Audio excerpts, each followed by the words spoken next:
Upper class کے لوگ بھی بالکل نیچے کی طرف آئیں، لیکن بولیں کس کو؟ دل کا حال بتائیں کس کو؟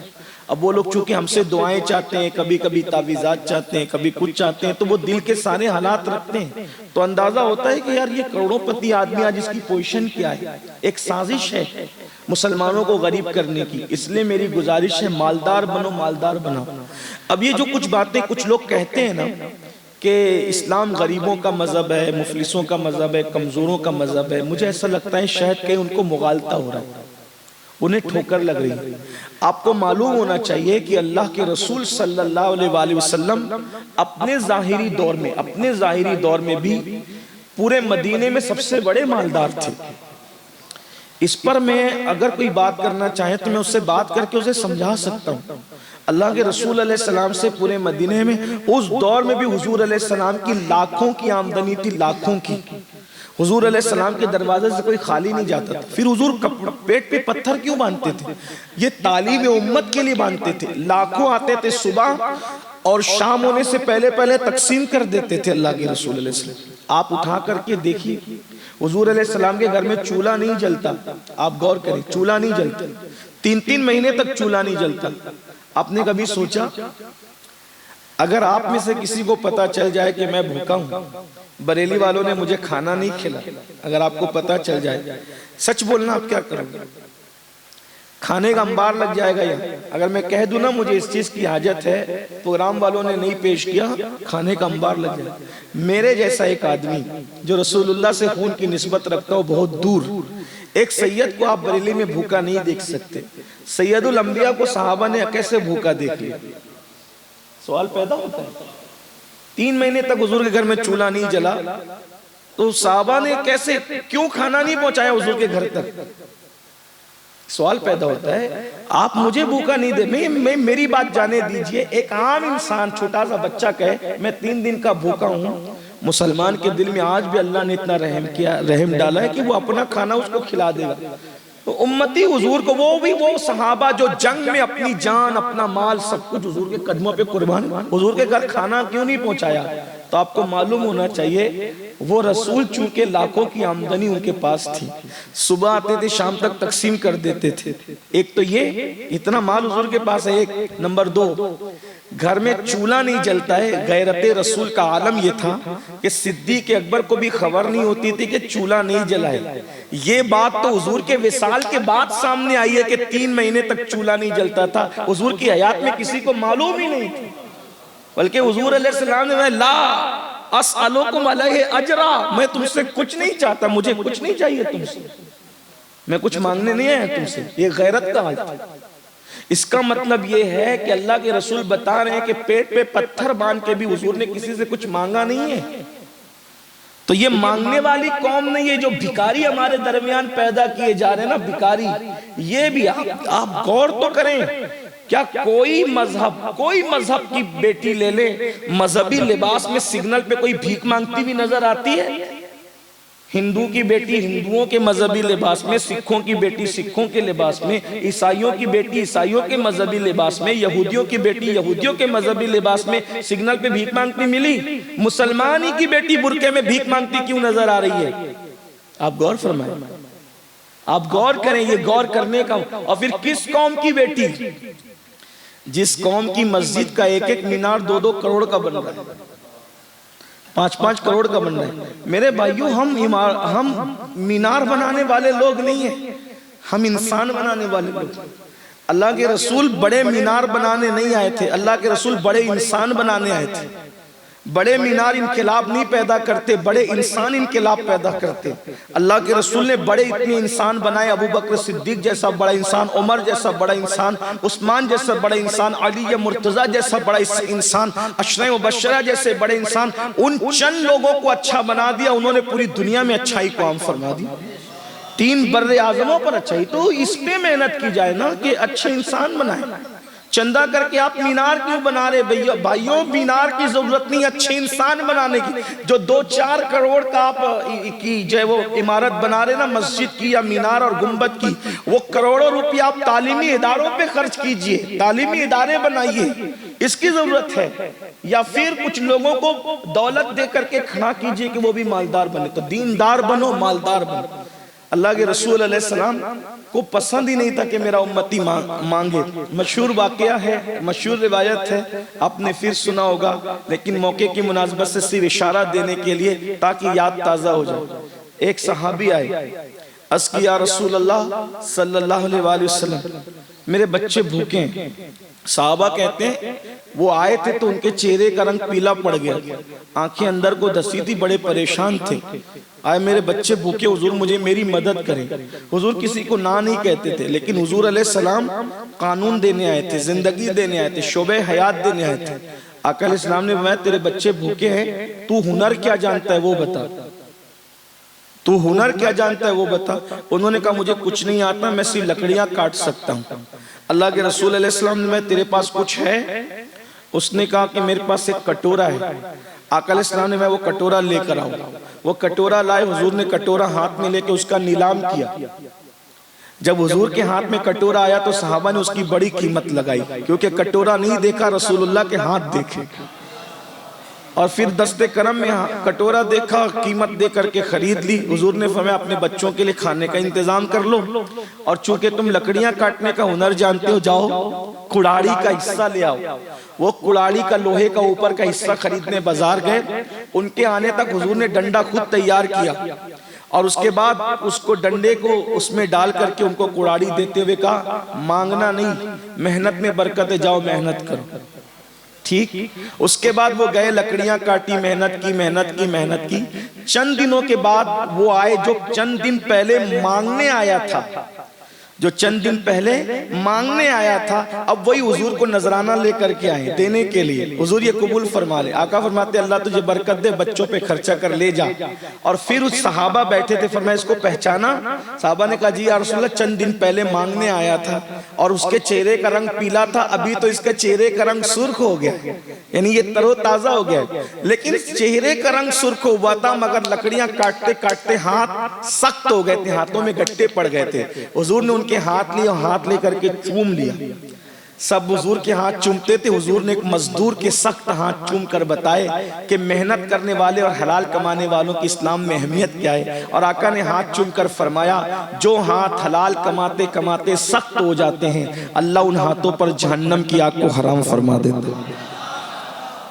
اسلام, اللہ نے اگر آپ کو نوازا ہے, اب زکوٰۃ اس سسٹم سے دیجئے جیسے آپ کے سامنے عرض کیا جا رہا ہے. اپنی زکوٰۃ کے 3 حصے کیجئے. اللہ نے جو پہلے تو زکوٰۃ پوری نکالی ہے, اور زکوٰۃ کے 3 حصے کیجئے. ایک تو مسلمان زکوٰۃ پوری نہیں نکالتا, اس لیے کبھی چوری ہوتی ہے, کبھی آگ لگتا ہے, کوئی لے کے بھاگ جاتا ہے. مگر حدیث پاک ہے جب تم اپنی زکوٰۃ پوری نکال دیتے ہو تو تمہارا مال اللہ کے قلعے میں محفوظ ہو جاتا ہے. پھر نہ چوری ہو سکتا ہے, نہ آگ, نہ کوئی لے کے بھاگ سکتا ہے, نقصان نہیں ہوتا. اگر نقصان سے بچنا ہے تو زکوٰۃ پوری نکالو. پھر اس کا طریقہ یہ ہے 3 حصے کر لو اس کے. ایک حصہ اس کو کرو کہ تم اپنے خاندان میں, بھائیوں میں, بھتیجوں میں, بھانجوں میں, رشتہ داروں میں, دوست احباب میں کسی کو دیکھو یہ دلچسپی رکھتا ہے, محنت سے آگے بڑھنے سے اس کو دلچسپی ہے, ایک پورا حصہ اٹھا کر کے اس کو دے دو, اور اس سے کہو ابھی تجھے دے رہا ہوں اس رمضان میں, آئندہ رمضان میں مجھے تو بھی زکوٰۃ دینے والا چاہیے. تجھے بھی آئندہ اس قابل بننا ہے 12 مہینوں کے اندر کہ تجھے زکوٰۃ دینا ہے. باقی 2 حصے بچے اسے عام غریبوں میں اور رشتہ داروں میں تقسیم کر دو ایک حصہ, اور ایک حصہ جہاں مدرسہ وغیرہ تعلیمی کام ہوتے ہیں وہاں پر دے دو, تو سب کا کام چل جائے گا. اگر ایک آدمی ہر سال آپ تیار کرتے ہو زکوٰۃ دینے والا, میں سمجھتا ہوں کہ آپ رہو گے نہ رہو گے یہ چراغ سے چراغ جلتے رہیں گے. یہ جو آپ نے سسٹم بنا رکھا ہے نا 50-50 روپے قطار لگا کر تقسیم کرنے کا, اس سے کچھ نہیں ہونا ہے سوائے ریاکاری کے. اگر واقعی اللہ کو راضی کرنا ہے تو پھر آپ اس طرح کام کریں. ٹھیک ہے, تو دیندار بنو, مالدار بنو. اور تیسری چیز, جب دینداری اور مالداری کی طرف محنت ہو تو ایجوکیشن کی طرف, یہ تیسرا پوائنٹ ہے, تعلیم کو عام کرو. اور تعلیم بھی جو ہے وہ 10ویں 12ویں والی تعلیم نہ ہو. اگر ڈاکٹر بھی بنے تو صرف BA تک کے نہ رک جائیں, بلکہ آگے سے آگے بڑھیں. مولا کائنات سیدنا علی کرم اللہ تعالی وجہ الکریم فرماتے ہیں تمہارے ماں باپ نے جتنی تمہیں تعلیم دی ہے اپنی اولاد کو اس سے بڑھ کر تعلیم دو, کیونکہ تمہاری اولاد کا دور تمہارے دور سے زیادہ تیز رفتار ہوگا۔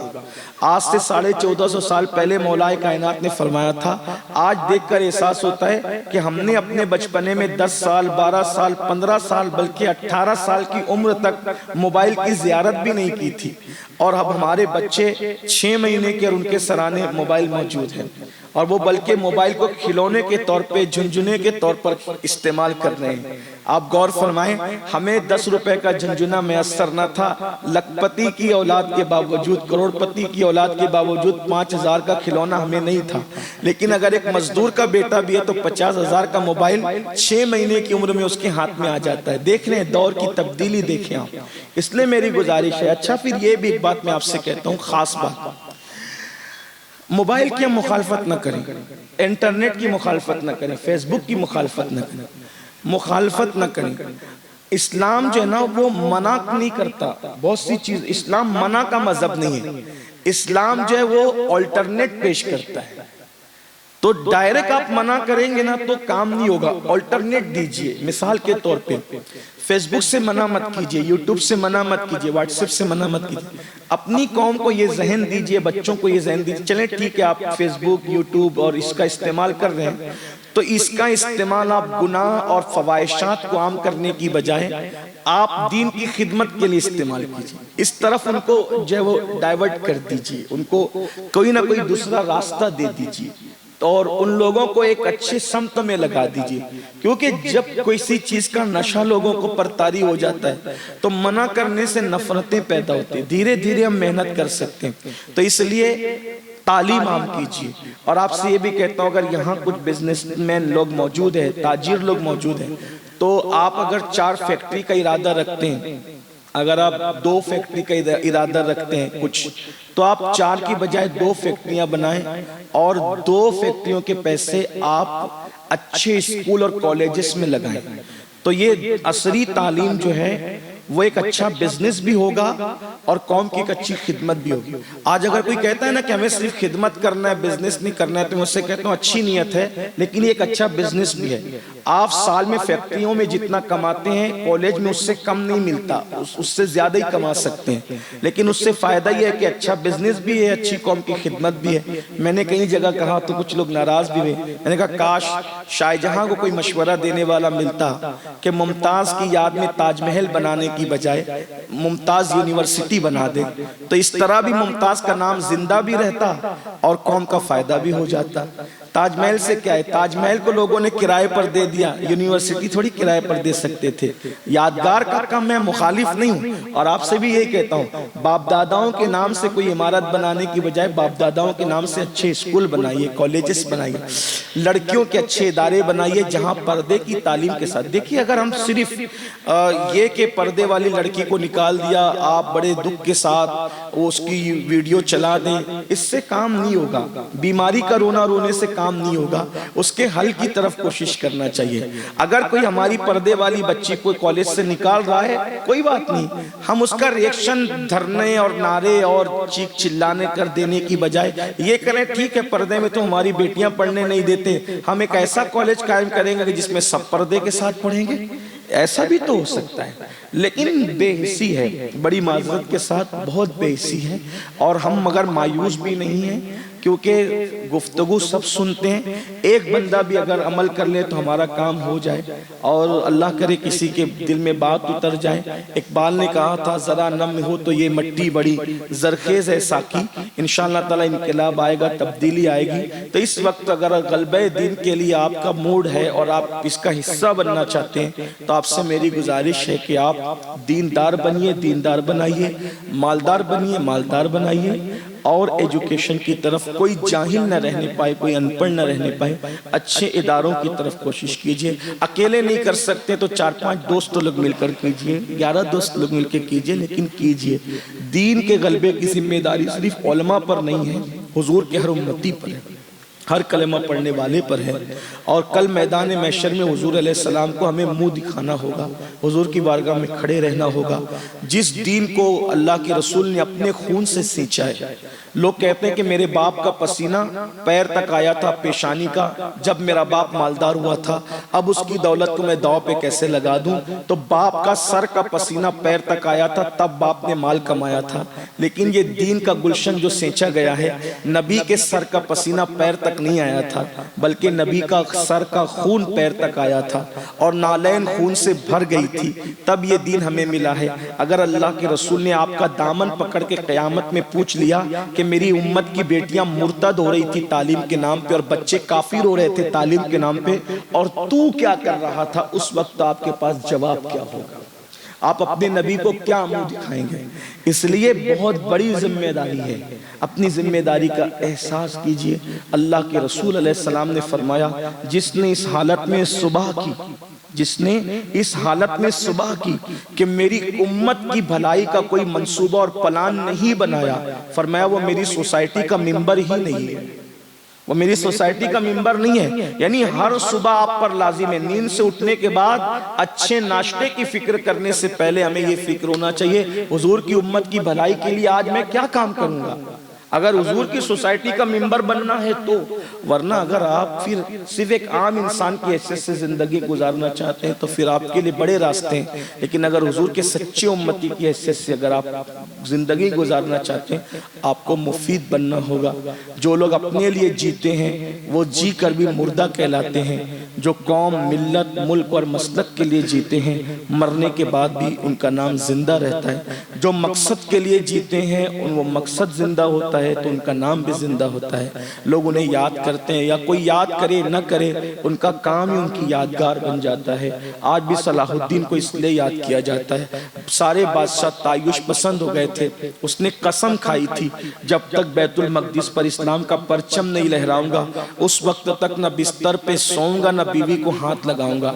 آخرکار اس بندے نے وہ کارنامہ کر دکھایا۔ جب بھی بیت المقدس بیان ہوتا ہے تو صلاح الدین کا کارنامہ بھی بیان ہوتا ہے، اور بغیر قربانی کے ہم کچھ نہیں کر سکتے۔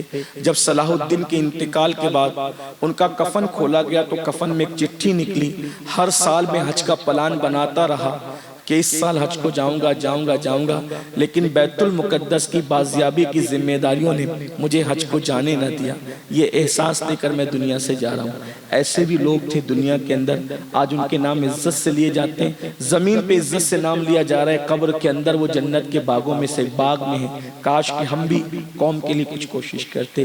ایک بات بہت اچھی کہی ہے احمد فراز نے کہ شکوے ظلمت شب سے تو کہیں بہتر تھا، شکوے ظلمت شب سے تو کہیں بہتر تھا، اپنے حصے کی کوئی شمع جلاتے جاتے، اپنے حصے کی کوئی شمع۔ ہر جلسے میں یہ ہو رہا ہے، شکایت ہو رہی ہے، ہمارے ساتھ یہ ہو رہا ہے، ہمارے ساتھ یہ ہو رہا ہے، کتنا شکوہ کرو گے، کتنا ڈھنڈورا پیٹو گے؟ اب رات کا شکوہ کرنے کی بجائے اپنے حصے کی کوئی شمع جلا دو۔ اپنی شمع جلانے سے رات دن میں تبدیل نہیں ہو جائے گی، لیکن جتنی دور تک اس کی روشنی جائے گی کم سے کم اتنا اندھیرا تو دور ہوگا۔ تو ہر آدمی اپنے اپنے طور پہ کام کرے، انشاءاللہ تعالیٰ کام ہوگا۔ اللہ تعالیٰ سے دعا ہے اللہ پاک سب سے پہلے مجھے اور آپ سب کو کرنے کی توفیق عطا فرمائے۔ اللہ موت سے پہلے ہم سے کوئی ایسا کام لے لے جس سے اللہ بھی راضی ہو جائے، اس کے رسول بھی راضی ہو جائے۔ آپ تشریف لائیں، میں امید کرتا ہوں یہاں سے آپ کوئی پلان لے کر اٹھے، کوئی منصوبہ لے کر اٹھے، اور اگر آپ کام کرنا چاہتے ہیں تو اگر آپ ہماری خدمات چاہتے ہیں تو ہمارے اعتبار سے آپ کی خدمت کے لیے حاضر ہے۔ سنی دعوت اسلامی آپ کی خدمت کے لیے حاضر ہے۔ اگر آپ کو ایسا لگتا ہے کہ مجھے سنی دعوت اسلامی کے پلیٹ فارم سے نہیں کرنا ہے تو ہمارے امیر اکثر ایک بات کرتے ہیں، چلیں سنی دعوت اسلامی کے پلیٹ فارم سے اگر آپ کو نہیں کرنا ہے کم از کم کسی پلیٹ فارم سے تو کیجئے، مگر کیجئے۔ کام ہے ان کے ذکر سے، وہ ہو یوں ہوا یا کہ یوں، کسی بھی طرح ہو لیکن ہو تو صحیح، قوم کا بھلا ہونا چاہیے۔ تنظیم کا سمبول کو ہمارے امیر نے اہمیت دینے کی بجائے کام کو اہمیت دی، تو اس لیے میری گزارش ہے کہ کچھ لوگ ہی صحیح، کچھ دیوانے سے اٹھیں، آپ اٹھیں۔ اللہ کا وعدہ ان تنصروا اللہ ینصرکم، تم اللہ کے دین کی مدد کرو گے اللہ تمہاری مدد فرمائے گا۔ اللہ تعالیٰ سے دعا ہے کہ اللہ پاک کرنے کی توفیق دے۔ ایک آخری اشکال یہ رہ جاتا ہے کہ مولانا اگر ہم کام کے لیے اٹھتے ہیں تو لوگ ہماری مخالفت کرتے ہیں، اب ہم کیا کریں؟ یاد رکھیے جب تک کام نہیں کرو گے مخالفت نہیں ہوگی. حضور علیہ السلام نے جب تک باضابطہ کام کا آغاز نہیں کیا تھا پورا مکہ آپ کو صادق الوعد الامین کہتا تھا. جب کام کا آغاز کیا تبھی انہوں نے پتھر مارنا شروع کیا. تو مخالفت تو ہوگی, کریں کیا؟ بڑے کسی مفکر نے بہت اچھی بات کہی ہے, راہ چلتا ہوا مسافر اگر ہر بھونکنے والے کتے کو پتھر مارے وہ منزل پر نہیں پہنچ سکتا, اسے نظر انداز کرنا پڑے گا. ہر مخالفت کا جواب کام ہے. حضور حافظ ملت نے فرمایا ہر مخالفت کا, کوئی مخالفت کرے آپ جواب دینے کی بجائے کام کریں, کوئی مخالفت کرے جواب دینے کی بجائے کام کرے. ایک دن وہ آئے گا, مخالفت کی کوئی عمر نہیں ہوتی لیکن کام کی عمر ہوا کرتی ہے. اس لیے میری گزارش ہے کام پہ توجہ دیں. بہت کم عمر لے کر کے آئے ہیں ہم لوگ اور بہت بڑے کام لے کر آئے. اپنی عمر کو مخالفتوں میں گزارنے کی بجائے کام میں گزارنے کی کوشش کریں, انشاءاللہ کامیابی ہوگی. اللہ توفیق دے. بہت خوبصورت محفل رہی, بہت اچھے سے آپ لوگوں نے سنا. مجھے خوشی ہے یو پی کے اندر اس وقت کا جلسے میں آ جانا بڑی بات ہے, لیکن اس کا مطلب یہ ہے کہ اہل بریلی انقلاب چاہتے ہیں اور آپ کی سرزمین پر تو ایک ایسا عظیم داعیہ انقلاب سو رہا ہے جس کے انقلابی آواز آج بھی مشرق و مغرب میں گونج رہی ہے. عشق رسول کے عشق کی آواز, جس نے گزشتہ صدی کے اندر عشق رسول کے حوالے سے گھر میں بیٹھ کے وہ کام کیا کہ عرب و عجم اس سے متاثر ہوئے اور اس کا ایک ہی پیغام تھا, انہیں جانا انہیں مانا, نہ رکھا غیر سے کام, للہ الحمد میں دنیا سے مسلمان گیا. انقلابی کے شہر میں رہتے ہو, کچھ آپ بھی انقلاب بپا کریں اور یہاں سے عہد کر کے اٹھیں. وقت مختصر تھا اس لیے اختصار سے کام لیا. انشاءاللہ پھر ملاقات ہوگی اور آپ سننا چاہیں گے تو کبھی پھر کسی نئے عنوان کے ساتھ ہم آپ سے گفتگو کریں گے. السلام علیکم ورحمۃ اللہ وبرکاتہ. دعا کر لیں اللہم صلی علی سیدنا ومولانا محمد وعلى آل سيدنا مولانا محمد صلاة تنجينا بها من جميع الأحوال والآفات وتقضي لنا بها جميع الحاجات وتطهرنا بها من